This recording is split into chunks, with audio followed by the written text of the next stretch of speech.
লুচি আর সাথে সাদা আলুর তরকারি। ছোটোবেলায় স্কুল ছুটি থাকলে বা যে কোনো দিন সন্ধেবেলা হলেই মাকে বলতাম একটু লুচি বা পরোটা, তার সাথে একটু সাদা আলুর চচ্চড়ি।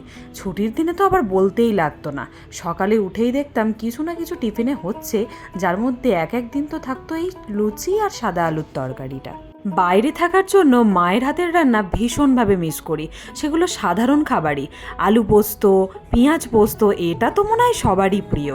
তার সাথে ডিমের ওই কারি পেঁয়াজ দিয়ে, উফ, ওটা মা যা বানায় না, সেই মতন যেন স্বাদ আমি আর কিছুতেই আনতে পারি না। আমার তো এখনও মনে পড়ে একবার স্কুল থেকে এসে মা খাওয়াবে, ভাত খাওয়াবে, তো আমাদের সেই দিনকে হয়েছিল আলু পাঁপড়ের তরকারি।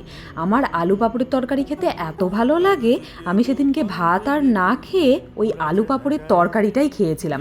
মানে একবার করে আমার বাটিতে আলু পাঁপড়ের তরকারিটা শেষ হচ্ছে, আমি আবার নিচ্ছি আর সেটাকেই আমি খেয়ে গিয়েছি। তাই মায়ের হাতের রান্না মায়ের হাতের রান্নাই হয়, এর সাথে অন্য কিছুকে গোলাতে গেলে একদমই হয় না।